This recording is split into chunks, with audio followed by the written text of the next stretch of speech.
thank you again. Happy Yeah. for having me on your show. Yeah. Much appreciated, sir. Thank So yeah, going back, I mean, where it all started, when I was young, I Yeah. was into businesses. I didn't really want to work for other people. I Okay. found ways to get in, start little businesses, and I had all these little tiny businesses. So one of my first businesses was selling. It wasn't the best thing to sell. It was candy and pop, and I would sell it at school. And then after hours, I would set up a little stand outside of our family property, and I would sell pop and candy, and my clients were mainly kids. Oh, And I think around, oh my gosh, probably about 9, 10 years old. And where we lived at the time, there wasn't a really quick like corner store or something like that. So I had a corner on the market. So it's all about location with businesses. And so wow. we had a really good location, and I would sell out, almost every day. I would sell all my stuff, and I'd make, around 70, 80% profit. So, if I bought $100 worth of stuff, I'd, turn that into, seven, 8 times that, right? So yeah, it was a really good business, and it was a lot of fun, and I learned a lot. So one of my first lessons there was somebody tried to say, I'll pay you back later. And so these teenagers came up in a car and they go, yeah, we want pop. You got your candy. Yeah, yeah, sounds good. He goes, yeah, give me this, give me that. And then they drove off with everything. They said, we'll be right back. And they never gave it back. So what I did though was I took their license plate down. I called the police, and the police said it was a stolen car with stolen license plate. Thank you for letting us know where they are. We'll send out a police car and hopefully we can find them. They found them and they caught them. And so, Oh my goodness. so don't steal candy from kids. It will come back to you. Yeah. And so where that went is I just kept on selling other things as I got older. And it basically ended up into, I want to sell real estate. I wanted to make more money when I was, in my early 20s. I had, had kind of a few things on my mind at that age. I wanted, to be physically healthy looking. That's what I thought physical health was just, six pack and ripped and all that stuff.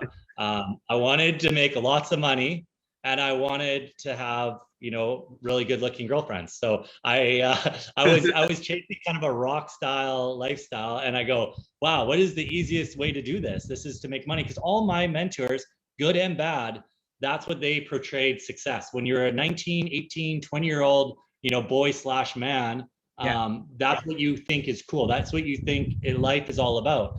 And so I got into real estate, and within my first year, I started making some good money. Second year was really good. Third year was even better. And basically, from the money I made, I put back into real estate. I even made more money from the actual real estate that I bought, because it went up so much. And in my mid to late 20s, I was in my 25, 26. Basically had $1 million plus in real estate assets, and basically grew that from nothing. So it was really cool. But at the same time I was doing that, I was at my peak party time. I started just partying. I started traveling more. I started buying more expensive things, because I felt this emptiness, kind of this like inside of me. And the only way that I thought to cure it was to buy something, go out with a new girlfriend, because it was my old girlfriend that was the problem, not me, of course. No, of course, now that I know, that was me. But I basically, I would buy a new vehicle, then I would have it for about a month. I would get tired of it. I'd have to buy another one. I'd go traveling somewhere, and it was good while I was traveling, but as soon as I got back home, I felt empty. And so it was always trying to fill this like this hole that I had, and I didn't even realize I had a hole. And basically what ended up happening was I was starting to go towards the hole, because I started leveraging my properties. I got a second mortgage. I used that money for the lifestyle stuff. I stopped working as hard. And basically right before, in my later 20s, I came to this point. I go, why did I do this? Why did I self-sabotage myself? Why did I leverage all my stuff and basically, buy all this stuff that wasn't meaningful? And there was at the time I was at a very, very low in my life.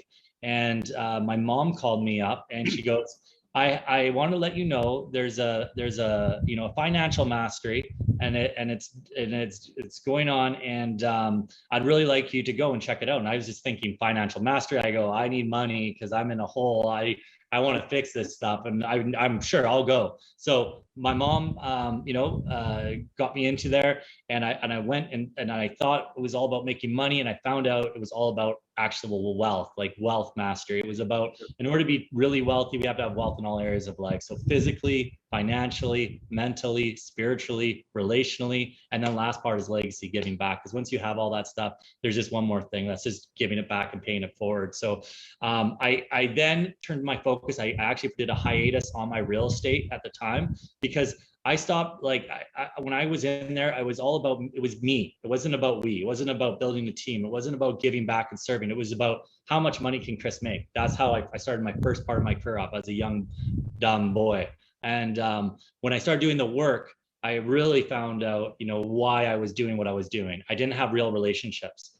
Physical health was more like than just the exterior look of yourself. It was about inside, like, what is your blood cell, like, what is your like how your body's operating. And then the mental side, I didn't even know about the mental side. I got the raw like energy stuff, but I didn't really get, if you don't master the mind, it's going to master you. And so I really learned about the mind mastery. And so I started really diving in deep with all that stuff. And basically, I almost made a pivot just to start serving people, because I started life coaching some of my friends and some of these business owners that I knew, and they were getting really good results. And I go, wow, this is really working. I have, paid customers going in, but I knew where this would be going. It would be, at the time, would be to be a big public speaker. And that means traveling around the, and going around the circuits and doing all that stuff. And I really didn't want to do that. I had other people that I knew, some of my mentors that I knew, my own mom even was a successful business lady, and she had to travel lots.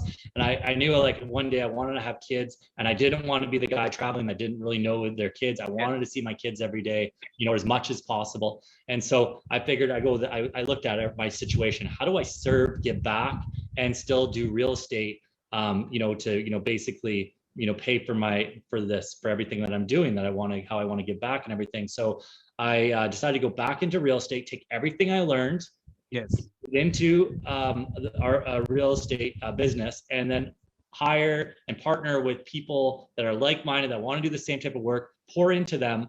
And then what I want to do is, my plan was, once I make X amount of dollars, I'm going to open up a retreat, and that's where I'm going to be able to do stuff. And the retreat is going to be in Maui, where I'm living now. And basically bring those people, those speakers in that I want to have there, invite all the people there, and then do online stuff as well. So now that the online thing is an online thing, like 10, 15 years ago, this market wasn't really here. Now I can stay and be here and not have to do anything. So now I'm basically coming out of the cocoon, and now I'm going to be able to give back and serve to so many more people. And I'm very excited about it.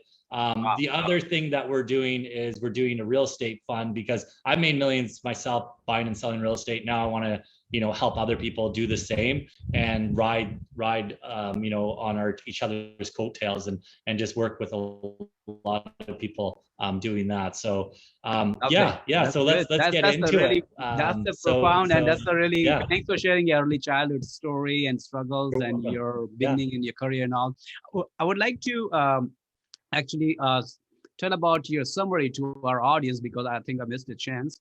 So Chris Ryan is an author, Forbes contributor, multimillionaire real estate investors, an advisor, and a philanthropist. As a seasoned real estate advisor for over 17 years, Chris Ryan is recognized as one of the North America's industry's leader in all the facets of real estate.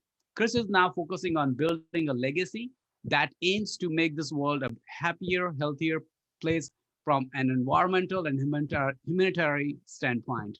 So Chris, you mentioned in your early conversation about how you started your early childhood career and struggles, and you came up now. My second question to you is how to become a successful real estate agent or a broker?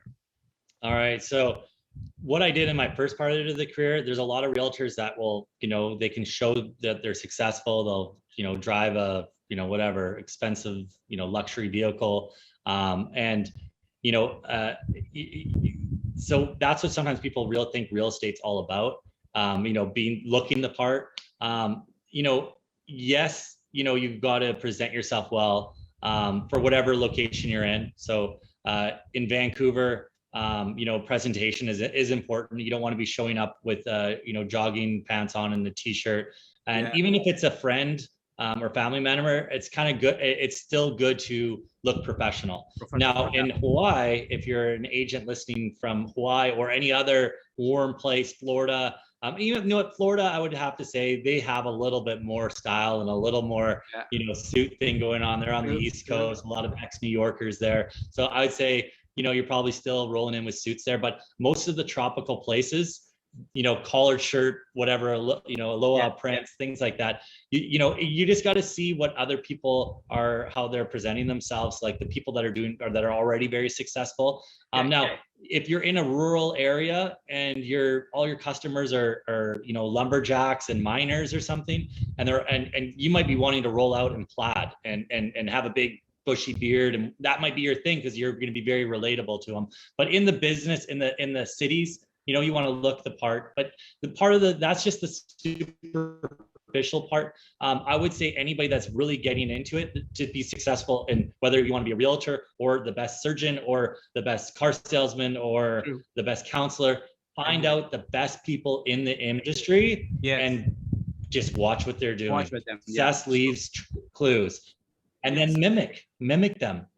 So you find somebody to follow. You look for their clues, you mimic them, then you produce it. Like, you become the production. You want to be you, though. Don't get me wrong. You want to be you. You can't fake something, but you can see how they operate and then see how you can operate like that.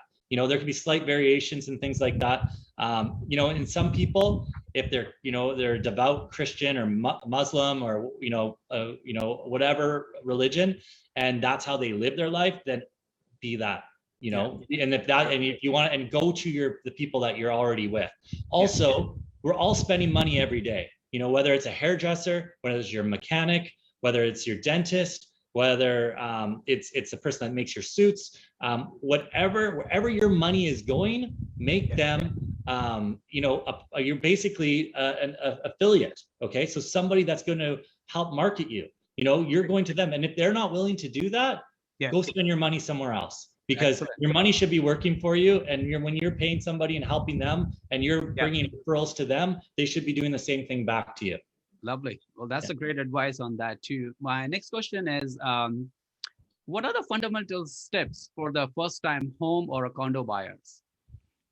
All right. So this one, this is not an easy, fast, quick question. I wish I could just be like, here, just do this. But so I'm going to give you I'm going to just tell you basic, everything that you're. I'm not going to put down realtors, but a lot of realtors are always thinking about selling something. I don't.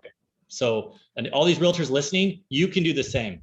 I've told a lot of my clients, don't sell right now. It's not a good time. Hey, have you thought about, you got nothing downstairs going on with your basement? Why don't you turn it into a suite or and create some more income there? So what I would say to anybody new looking, if you're unsure about an area, first figure out the area you want to live in. Go rent there. Rent for 6 months. See if you like the place, because you might find out it's too busy or it's not busy enough. There's nobody here. It's just like squirrels and raccoons. And so, go rent the place, see if you like it. And you know what? I'll say one other thing.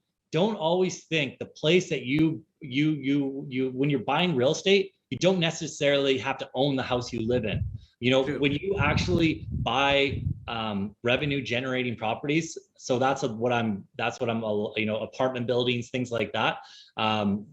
When you buy things, if you can't afford apartment building and you're just getting into it, you could find something that has a good rental return that pays the mortgage, pays the condominium fees, strata fees, and pays property tax, insurance, all the little things, and leaves you an extra $1,000 or $2,000. You're on the right track, because you take that $1,000 or $2,000, then you rent in different areas that you want, and you might want to change it up a little bit. So you don't necessarily have to be the place that you buy doesn't necessarily have to be the place you live in, number one. And number two, you want to see how much you can rent that property for if you go down the road of the investor, the real estate investor, and you want to look at what the cash flow is. So you take all the expenses out, you got your mortgage, all those expenses that we're talking about, you have how much you can rent it out, and how much does that leave you? That's going to leave you a cap rate, and that's basically your return on your money. So you really want to look at that if you're going down the investment road. So and rent before you buy if you really want to live and buy, own the own home you're in. That's a great advice, Chris. Thanks for sharing that, your practical advice on that. You've been in this industry for over a decade probably, and I hope all the audience will get a hint on that too. Now, I just wanted to say one thing, add one thing to that, and where this is going to come in, you're telling me not to sell them a house if they want to sell. Yeah, because this is not a one-year game. The realtors that just go, they're constantly hunting, they run out of energy, they die. This is a farming, planting seeds, nurturing those seeds, and having a business for several decades. If you want to be around for a long time and really make a lot of money, money is it's basically what is left after you do something really well. It's like the fruit of the harvest. So if you just take care of all these, you can think of them, as seeds, plants, take care of your garden, take care of your, all those people, they're going to pour back to you tenfold. And the people that I'm so glad you didn't tell me to buy, the market actually went down, we're able to buy later and all these things. They're going to tell your story, what you did, to everybody else they know, and you're going to get so much more business. Lovely. Thanks for answering that. What a brilliant answer. Well, next, what type of properties one should not buy? All right. So another good question. These are good questions. I like it. All right. So properties not to buy. I don't like properties by power lines. Okay. Whether you don't believe in the science or you say the science is BS and tinfoil hat stuff. Properties by property power lines are not good. So those ones I don't like. Now, pre-sales to me is almost, it's not the same as investing on the stock market, but you're basically investing in the future. It's almost like an option.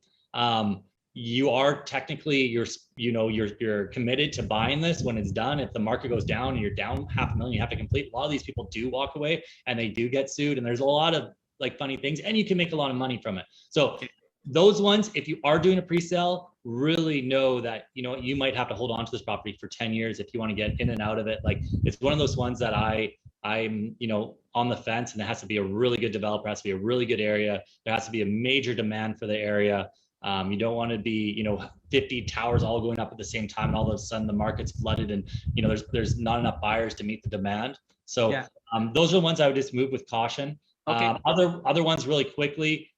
Leaseholds, they're not all bad, but they're not all good. So do your homework if it's a leasehold. Look at the past leaseholds, because leaseholds only last for so long, and they're usually 99 years, and you could be buying it at 20 years left, and they're only probably most likely go down. But anyways, That's great. Thanks for valuable advice on that. So next question is, what are the advantage and disadvantage of being a real estate agent or a broker? All right. So real estate broker, I've heard some of them call it herding cats. And so cat, herding dogs is easy, herding cats is not. Cats have their own personality. They're like, you can't tell me nothing, right? So you have to have resilience. You have to have a good leadership if you want to be a broker. You also have to really want to help. And it's probably the most underpaid job in the business. I would not want to be a broker. I don't mind being a team leader, but being a broker and having to be being able to get a hold of 24 hours a day almost. I mean, maybe when you're not sleeping, obviously, but when you wake up between 8 o'clock and probably 10 o'clock at night, somebody might be calling you with an emergency, they might need your help. And so it's a lot of work. It's very underpaid.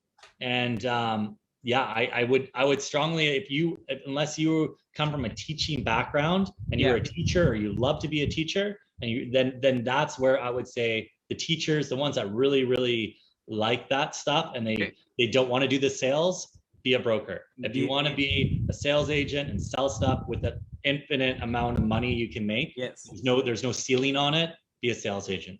That's great. That's a great advice. So one who he or she has a leadership skill and background and all that can be very suitable. Great. Next, how can an overseas investors can invest in Canada or US properties? You've been a lot of luxury lifestyle into industries, and most of the time people would like to invest. So what advice would you have for the overseas investors to invest? Overseas investors? Okay. So I mean, there's different programs, and you want to talk to an immigration lawyer. If you're looking for citizenship, there's different programs where if you buy a business and it's a certain price tag, and it creates jobs and things, you can streamline and get into Canada faster. Or if you're in the States, every country has something like that. So if you're looking for citizenship, that's one thing, is look at a business. Now, if you're looking just to invest and you're not wanting citizenship, you want to have something that's easy to manage. You do want something that doesn't have a lot of high turnover. You want something simple, easy, clean, and something that can be managed quite easily by somebody. So I would go longer term, leases. Yeah. So I go longer term leases. And so that'd be in commercial, that are top tier renters. So like banks usually don't move around too much, not yet anyways. And then as far as houses go, lock them into long-term contracts. The Airbnb game, it's one of those ones that it does take a lot of wear and tear. There is a lot of things that could happen. Rules are always changing. You might get a little bit of higher cap rate, but there's a lot more phone calls and a lot more headaches. Having a really good renter in there, that's locked in for a couple of years, peace of mind. That's what I would do. Lovely. That's a great advice on that. Well, next, what advice can you give to invest in the real estate stocks? In stocks, yeah. So, I mean, you want to work with people. Okay, so whether you're investing in whatever stock, whether it's tech, whether it's real estate, whether it's crypto, whatever it is, you're not just investing in what the stock has done. Okay, I always would say, look at the driver, not just the vehicle. Look at the racetrack. Look at everything. Okay, because you know what? Anybody can look like a rock star right off the beginning. And if this person's never had success before, and or maybe very young or very immature, and you don't know who the CEO is, and maybe find out he's got a drug problem, or maybe he's on his 15th wife, and you could just see that, like, you look at his other past companies and they all look like winners right out of the gate, but then they all crumbled. That's what you want to look at. Who's the jockey? Who's driving the car? And then you want to look at the car. What's under the hood? Is this a Ferrari engine? Are we only going to get 10 laps and it's going to blow up? Or is this is this a Tesla? It's going to run for a long time, and you just got to make sure there's lots of electricity going to it. So really dissect whoever you're going to invest in. And real estate funds. So REITs are one of the things that you can invest in. And funds like a MIC, and those are run by mortgage companies. So those are two vehicles. And then what I like to do is JVs, and so joint ventures, and then also limited partnerships, and where you have a few people you work together. And so that's kind of our what we're doing now. And in the very soon future, we are going to be running our own REIT. So, but for now, we're just doing limited partnerships and joint ventures. And you want to work with people you trust. So and also family is not always the best, and not that you don't trust them, but if one person wants to keep the property and the other person wants to sell the property, and you guys have different views on things, it could wreck the family, and stuff. And the only other one thing I was going to say is that it's like a relationship. It's like, when you're investing your money, it's like you're getting married, you're buying into something. You want to make sure they have a good track record, and really do your due diligence when you check them out, and that they do. And those are the main points. That's a great advice. Like, who's the driver, who's the CEO of the company, and what's the track record. And one should do the due diligence before investing in that. It's a lot of hard, smart work money people have. That's a really great advice. Yeah. Now, you've been into personal development too. So I will ask why someone should focus on personal development. How does it help? Yeah. So if you don't, like, I owe everything and all my successes in my life, from my wife to, what I've made and earned, my two beautiful children, to living in paradise, everything I owe to personal development. I wouldn't be able to be where I'm at and have earned and attracted the woman of my dreams, and have everything that I've ever wanted in my life if I didn't do that work. And the other thing too is that we're like a thermostat, right? So you can make money, anybody can make money. Keeping money and growing money is another thing. And so if you don't work on yourself, we all have this thermostat. So Bob Proctor is one of the first guys I heard talking about this, many years ago. And, there's a few other people that talk about it too. So if you haven't heard about this, it's like, if I'm say an 88 degreer, or sorry, I'll do it in Celsius too. If I'm a 30 Celsius or a 20, I'll say 25 Celsius, temperature, nice warm temperature, good temperature. And I start cranking on, my business. It starts growing and start making all this money, and it goes up to 30. And I haven't worked on my internal game. I haven't mastered my mind, and I have no spiritual game, and I have no relationship wealth. It's going to go back down to 25 degrees. That's what happens. So you really have to work on this part first. Get it up to a 30 or 32, wherever you want it to go. And even if you're 25, once you hit that 32, you're going to be able to maintain it, and it's going to stay there. And then you can go, I want to go 35, or I want to go, 100 degrees, so yeah. Lovely. Well, that's a great advice on a personal development. Great. Yeah. One last thing. Warren Buffett said it. Everybody knows who Warren Buffett is. The best investment in life is actually investing in yourself. And every dollar I put into myself, I made back, forget 10x, call it 100x. Oh, wow. That's the great advice. Yeah, no doubt. Warren Buffett is one of the intelligent person of the world, and being successful with his intelligence and hard and smart work.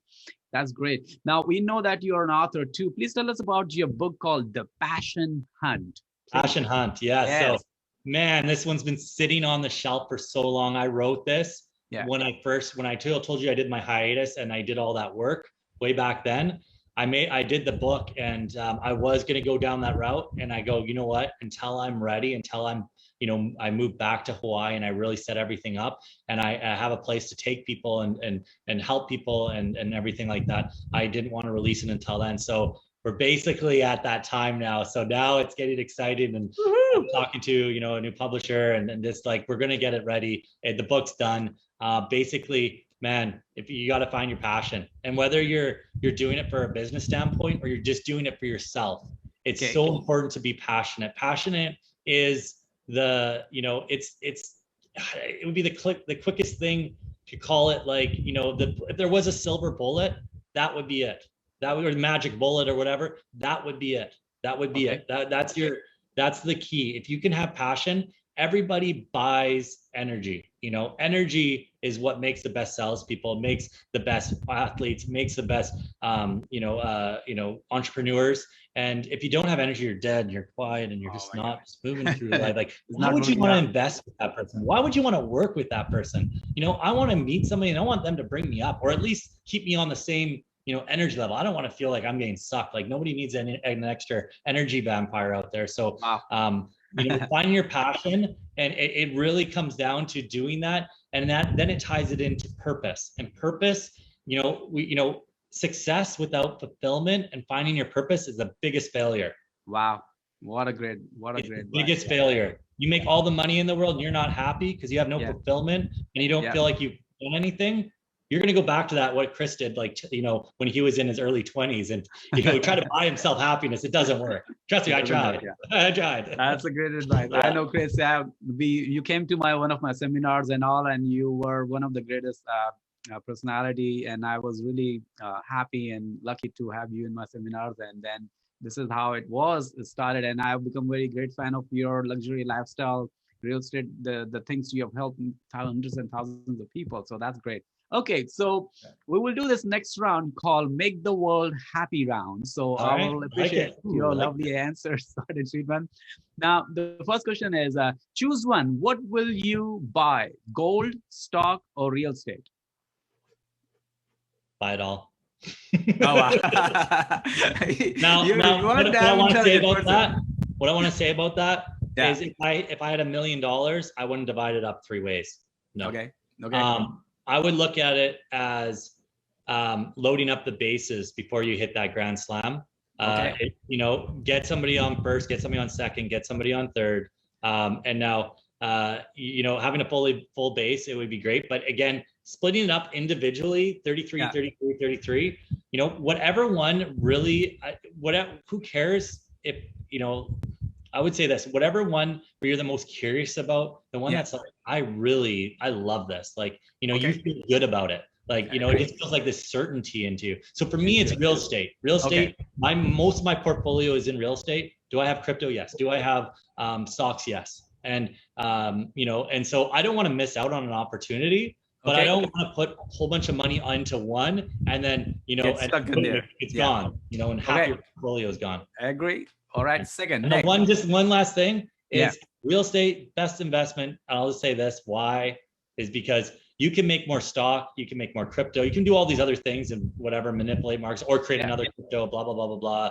The governments could change things, whatever. There's all these things. Government can't control how much earth there is out there. And, and at this point, they're not taking it away. Yeah. So, it's supply and demand, and every year there's more and more people. So right. That's a great advice. Next, what makes you more happier, the intelligent part of your life or the emotional part of your life? I like that. I like it. So for me, I would say, number one, the most happiest part of my life is right here when I serve this place. Okay. So I have a nice little algorithm. It's called, and it's called Lion. So that's living inwardly, outwardly, now. Wow, so that's a great advice. That one is, and I do a lot of leadership around lion leadership. And the lion, for example, it's not the biggest animal. It's not the smartest animal. It's not even the strongest animal. You get an elephant, it could just kill it in a second. Even those big oxes take out lions and kill, stuff. So why is it the king of the jungle? Because of this lion heart. Lion heart and attitude. And I would say everybody out here, if you don't have a name for yourself, create a name for yourself. So my little nickname, I name myself, I call it whatever, my soul, my heart is Lionheart. Lionheart, so, that's good. And so living inwardly, outwardly now, and speaking from this place. When you speak from this place, it's disconnected. It's good for formulas and science equations and mathematics, and that's when you want to use this thing. But when you want to speak and lead, you got to go from right here. So true. Okay, that's a great answer. Thanks, Craig. Next, who is the true teacher, the failure or the success? Well, they're both teachers, but I would say the most successful people I know have failed the most. Okay. All right. So I'll say failure, success, failure. Yeah. Okay. Next. Failure. I mean, you can't have success without failure. And if you're successful without failure, you're playing small. I don't care how much you're worth. If you're worth $1 billion, worth 100 million, you should be worth 10x that if you haven't failed, because you haven't pushed yourself hard enough. Lovely. Not being stupid, but pushing yourself. And you got to be uncomfortable. If you're not uncomfortable, then you're not pushing yourself. Great idea. Good advice. Next, is it okay to get married before buying the first home? Oh, I love these questions. You're into luxury lifestyle. You deal with a lot of couples and all. You must be having all of. Seriously, I gotta stop. Okay, because I'm laughing. I'm just this is so funny because these questions are probably things that people think about, but I never thought about this. So well, that's why you're here in my show to make the world happy. I love random questions. Okay, so can you just okay? So is it okay to get married before buying the first home? Okay, I would say. It depends. Okay, all right. Okay, okay, all right. It depends on who. Okay, it depends on that's who. Good. I would say it depends on who. And I'll say this, one other answer is if it was a prearranged marriage and you didn't know if this thing was going to work or not, I would definitely have a prenup, and I would make sure if you are going to buy real estate is to have that, separate, whether you're a woman or a man, that's it. That's all. Good. That's a great answer. Next. Okay. You have to choose one. Okay. Yeah. What will you choose from? Money, time, love, or sex? Money, time, love, or sex. You have to choose one. Money, time, love, or sex. Well, you know what? I would have to say love. All right. Excellent. Love. Love is everything. If you have all those other things, you're going to feel empty. Next. All right. Okay. One word or a sentence which will bring more joy or love to a relationship. What will bring one word or a sentence which will bring more joy to a happy and lovely relationship? They do now not. You've been a successful parent. They do not complete me. I am complete. To complete people makes a whole relationship, not 50-50. Make the complete. I agree. Next. Never say that specific word or a sentence when a man is angry. If this is a significant other or person, men don't like to be told what to do. Okay, all right. So if you want them to do something, do it in a way that is like I would, appreciate, like don't order them. Nobody likes to be ordered. All right, great. Next, what is the largest investment you ever made? On myself. Okay, I love that. That's a brilliant answer. And yourself, great. Okay, what is the best idea, to rent or to buying a home? Rent. If it's for your personal home, rent before you buy. Okay. Drive the car before you buy it. Test drive it. Good. Next, what is more joyful, living alone in $1 million home or with a partner in a tent on the beach? Tent on the beach, baby. Oh, baby. I got it. Okay. All day. Yeah. Okay, next. How to enjoy a luxury lifestyle? Well, again, full spectrum wealth. Okay. It's all about full spectrum wealth. Physical, financial, mental, spiritual, relational, and legacy. That means giving back and contributing. Wow. What a philosophy you said. And you are into luxury lifestyle, and that would be more greater answer than this. I love that answer. Okay, next. What is the best advice you have ever received? Sorry, the internet did a little. So what is the best advice you have ever received? The best advice I've ever received. Listen to my gut. Love it. Listen to your gut. Okay, next. Listen to my gut. Listen to your guts. Good. What is the worst advice? Your gut saying it, don't buy, or don't.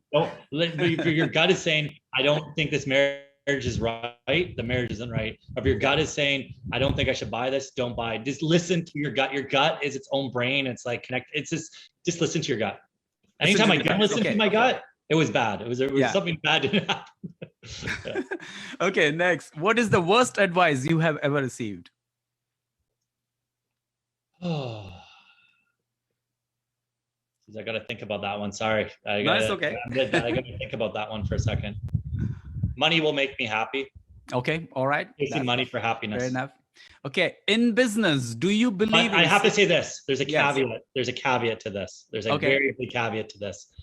I would rather be financially. If I was miserable, rather be financially miserable, because I could still eat well and I could still travel and try to make myself happy, or at least be in better environments. And or pay coaches and psychologists and people money to experience things and to work and have a hope for it, than be poor and broke. Poor and broke is the worst, but I'd rather be, broke and miserable than poor and broke. All right. Okay, next. In business, do you believe in risk or safety? Well, if you want to reap the big rewards, it usually takes risk. Okay. The ones that are the least risk, leave your money in the bank at 0.5%. Like that sucks. Like you could probably make money on a YouTube video, burning money and making people watch it. Don't do that. That's a terrible example. I'm serious. Like, it's just like, your money has to make money. Money doesn't sleep. Money is like a soldier out there that's representing you, doesn't get sick, isn't emotional. And if something happens to you, it keeps on working. Okay, agree. Next, what Mother Earth means to you? Mother Earth to me means nature. I mean, whenever I'm in a lot of things are going on, I'm not connected to my heart, I have a hard time grounding. If I go into nature, and whether that's a hike or a swim in the deep dive, I do dives in the water and stuff, whatever it is, that brings me back into the harmonic flow. And we all want to be in the harmonic flow, and nature is a harmonic flow. It doesn't have to try. Everything has a purpose. It's always on point. It's always just doing what it's supposed to do. The only time it gets screwed up is when the humans mess with it. Great. Well, you are in this career now. This question related to that. What is more enjoyable than being a luxury real estate agent or a broker or investor? Investor. Okay. All right. Investor. There's so many people in our career or in our business that don't invest in real estate, and I see them working well into their later ages, and they're not having fun. And I just want to say this: what is Arnold Schwarzenegger, Magic Johnson. There's a few other actors and athletes. They've all made more money in real estate than they did in their career. Wow. And most of them made more money in 5 years in real estate than they did in a 20-year career. Wow. So, excellent. Great advice. Okay, next. Imagine if God makes you a woman for a day, what will you do more of or less of? Oh, man. I hope your wife will be happy with Let me think about that. What would I do more of if I was a woman? And less of? Well, I would listen to, if she was with a man, I would say, listen to your man. Okay. Ask him if he needs a back massage sometimes. Oh my God. That's and what you'll do next? If I seriously though, for most women, and I've seen this the most, I would say do more for yourself. Okay. Women do so much for other people already. And it's complete opposite of what I was saying as a joke. It's that do more for yourself. Take care of yourself first. If you don't put that oxygen mask on yourself first, you can't save your kids. You can't save anybody. So you really want to, and that's what I want to go back to relationships. You really got to be 100%. So true. That's great. Thanks. What is the most important, personal development or the professional development? Personal development. Okay. That's good. Yeah. All right. Next. What kind of sound or a voice do you love to listen? Sound or voice? That's I was trying to think of a sound or voice that you live in Maui in the water, beach. Here, I got it. The water on the waves. Water on the watching beach, the sunset at night and hearing the waves, just like that, and it's like a cleansing. It's like coming in and out. It's like a lovely. It's like breathing, And so when I've been really connected into nature, it's just like I love that. And also one other noise, because I do a lot of free diving, is right now there's a lot of whales here. Yeah. And when I'm diving, it's like a symphony underneath the water. They're playing their own orchestra. It's beautiful. All the beautiful whale noises. If you haven't heard whale noises before, YouTube it. Whale noises, and you can hear it. They're singing under the water. I will definitely check out that. Thanks for the advice. Yeah. Okay, next. If you would be born again, I know which you will be at some point. What profession would you like to choose? Well, you know what? My why, I haven't got to this.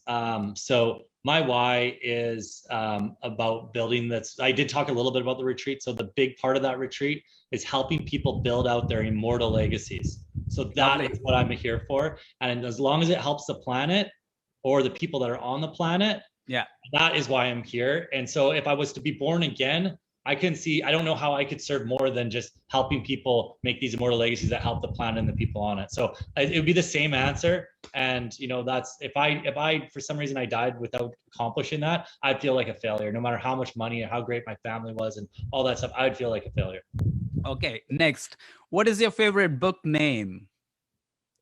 Think Rich. Think and Grow Rich. Think and Grow Rich. Napoleon Hill. Yeah, definitely. That's where it all started. Yes, that's the first seed. That's the first seed of this whole personal development stuff. You hear all these guys, Tony Robbins and Emma Led, and all these different people. You ask them one book if that influenced them. Think and Grow Rich. Think and Grow Rich. If you haven't read it, it's all about this thing. Getting this thing, making you money. Yeah, and I'm also making you wealthy in all areas of life. So true. And I'm on a proud, honored, certified instructor of Think and Grow Rich from Napoleon Hill Foundation, being a first Indian in 1.3 billion and a first Canadian male in 2018. So it's an honor to be the certified instructor from that. Wow. Great. That's really a great book.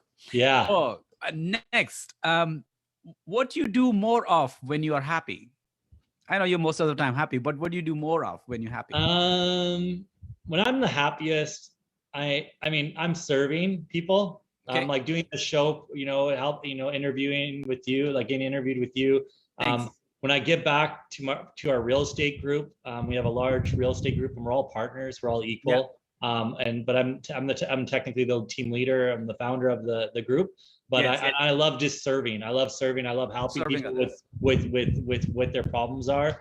So when I'm giving back and serving and helping others, that is when I am the happiest. Also, my children, when I do have the time to be with them and not worry about anything and everything's good, I really love the time with them. Serving, I'm on the same page too. That's great. So what do you do? What do you do when you're unhappy? Well, first off, I address it. I don't bury it. Okay. Everybody needs to feel It's part of being human and part of our emotions. And so when I was younger, I hid from this. I had a very good friend of mine die, and it was one of my best friends. He lived in our house for a time being when we were teenagers, because he had problems with his parents, and he lived with us, and it was just a best friend. And he died, and I buried it. Oh no. I buried it, and I cried. Don't get me wrong, I cried, and I felt bad, for a day or two, and it bothered me, and I always think about it, but I would bury it. And I usually, and so what I found was that, and when I didn't heal until I fully let all the emotions go, and I let myself heal. And whether if it's something that we lose, you can't put a time limit on that. But if it's a business decision, if it's a financial decision, you have to do it for whether, no more than 30 minutes. Try to do it in 2 minutes, get all the anger out, get all the crying out, move on. And then what you do is, you want to look at, habitual things you can do every day to keep you up. So I meditate every day. I exercise every day. If I didn't meditate or exercise every day, I wouldn't have the endorphins, the dopamine, the serotonin, all these drugs that we get released from our brain that are in our own drugstore that we don't need to buy, but we can do by working out and meditating. And the other thing I do right before I go to sleep is I have a gratitude journal, and I write all the things I'm grateful for and thankful for. And I do that first thing in the morning. I do that right at night. And then the other thing I do is I don't watch, action movies or like any of those types of movies, like right before bed. Like, no, don't do that. Like, no, I watch comedy. I watch people laughing and joking, and that's feeding my brain again with drugs. And I want to go to bed all high on my own supply. No way. So that's it. I agree. I agree. Strongly agree with that. That's what I do too before watch comedy too. Okay, we're running out of time, but then now we'll have a few more questions and we will wrap up. So now imagine if you would be the host of the show and I would be the guest of the show. What question would you ask me? So you know what? We are doing a show. It's called Full Spectrum Wealth, and I would ask each person, what I would look at what their what their gift is and what they're passionate about. So I'm going to leave you with this. If this is one of the last ones. No, this is the second last one. Yeah. Okay. So I'm going to leave you with it, guys. I am all about, I dropped in some little things that you can do to have a better life. What we just talked about. I'm going to give you something right now. It's called the Set for Life Solutions formula. It's in my book, and there's a 3-step formula, and this is to having anything you want in your life. Okay. They said if you want to be the best of the best, you want to take notes. Okay. The first thing you need to do is find out what you're passionate about. Okay. Find out what you're passionate about, and if you don't know what that is, now visualize in your head right now. You played the lottery, even if you don't believe in gambling. You did it one time. Someone gave it to you as a birthday gift, whatever. You got this lottery ticket, you check it, and all of a sudden you realize that you just won $50 million. Okay. You have $50 million. What are you doing tomorrow? Are you just taking care of your family and friends? Are you, whatever, forget COVID, get a private jet, fly around, do whatever you got to do. You're traveling, you're out of here. Are you traveling? Are you looking for, people to help people in third world countries? What are you doing with that money? What are you doing day to day? Maybe it's all selfish stuff. I don't know. Maybe it's collecting cars. Maybe that brings you tons of joy. There's no wrong answer. You don't have to be a Mother Teresa. You don't have to, just do what you want at that point, because what will happen is you'll do that. And most oftentimes is you'll do that, and you might be very passionate about, all of a sudden you're like, hey, I might have another passion. And boom, you go into another one. Boom, you go into another one. But there might be one after you do a few of them that you always go back to. Okay, that's probably your main passion. And it could be something that was caused by a trauma in your life. Maybe you lost somebody by cancer, and now you want to create a cure for cancer, or help other people, like pharmaceutical companies, whatever it is. There might be, or a natural way, So again, it could be something caused by a trauma, or it could be something they just love to do, and you can't stop thinking about it. And every time you do it, it just brings you so much joy. Passion, number one. Number two is your unique gift. Okay, I'll repeat that again. It's your unique gift. It's the one thing that you do that you are just an expert on, and most people don't know what it is. And most people, even if they think they know a little bit about it, they don't allow themselves the credit that they are amazing at that. And if they cultivate that and become really good at that and hone in on that, they could be a master, like, one of the best in the world. Okay. So again, the best way to do this is talk to somebody that knows you very well, that you trust, love, and respect. That isn't going to send you down a path made of coals. You know, like you want somebody that believes in you, that you trust, that you can talk to, not an energy vampire, somebody that you trust, love, and respect, you know, at least 5 years. Okay. Second person could be they might know you for a couple of years. Third person could be someone you work with. And what you want to do is you want to ask a few of these people. If you have, you know, 2, 3, 4, 5 people that you know with 5 years, do that. A maximum 10 people, you know, altogether, 10 to, you know, around 10 people. Like if you can get around 3 people a person year, that's fine. But if you get 5, great. Okay. Ask them, what is the one thing that I'm really good at that you know? And then they might say, oh, you're good at a lot of things. Well, just if you name a couple, then that's fine. Totally cool. Now, don't tell them what anybody else told you. You just go like this and you record it. And then what you do at the very end is you look at everybody, what they said about you. And then if it was one person was like, wow, you're just such a good communicator. Wow, you're a very good listener. You listen and you just like, when I talk to you, I feel heard. Or like, hey, like you are like, you know, if I have a problem, I always go to you. You know how to create, you know the solutions, you know, for all these problems. So anyways, whatever that one thing is, that's your unique gift. Okay. So now one thing, the passion, one thing's your unique gift. The third thing is marketing and monetizing. This is the what I like to call the alchemy. And so the alchemy, if you guys don't know what alchemy means, it came from the medieval times. It's when people were trying to mix different types of materials to make gold. Well, I don't know if they ever came up with that or they ever found a secret solution for gold. But I do know this: if you mix your passion and your unique gift together and you market it and monetize it, so whether that is in a TV show, in a book, or in a business, you know, if you're doing all those things together, you are going to be successful. You know, and again, business, you know, you have to get the mentorship. There's a lot to the marketing and monetizing. You have to know how to scale. You have to find that person's already done it. And you know, if you do the business part right and you're doing it with your passion and your unique gift, and you tie that all in, you're going to make something unbelievable that this world, I believe that's why we're here. We all have something to do. Of course. And if we follow our passion and purpose and we align those things and they're done right, you're going to shine. Lovely. That's a great advice and question to the world. Lovely. Now, this is last and quick, and we will wrap up now. So what is your favorite word or a quote? Favorite word or quote? Okay, so I got to give both, man. Come on now. Come on now. This is the last one. Okay, you can give me both. Okay. Yeah, so I'll give you both. So the last one. This one, help enough other people get what they want. You can have anything you want in this world. It's one of my favorite quotes, and and I strongly, like when I first heard it, it resonated so much with me. It was after I did the personal development, and it just like ever since I did that, everything in my life has became so much easier when I help other people, and it wasn't all about me. It was about them and helping and giving service and value. It always came back tenfold. Not that I did it for that, but I just did. And then the second thing is favorite word. Favorite one word would be limitless. It's okay. Limitless. Everybody, we're all limitless. There's the only limits you have are the limits you put on yourself. Lovely. Lovely. That's great. Well, Chris, this is an honor and pleasure that you've been on a show and you share your wise wisdom, your thoughts, ideas, and story, which is very inspiring and empowering, especially related to the real estate industry. And I hope all the audience and the real estate people, industry people, have got some golden nuggets from you. And I wish you a grand success. And thanks so much to all the audience who have asked questions and all. And this is honor and privilege. Until next Sunday, we have a special guest. So keep watching the Happy Conversation Idea Show, where you can witness thoughts, ideas, and stories of happiest people. Thanks, Ryan. Thank you so much. I just wanted to say one last thing, thank you for having me on here.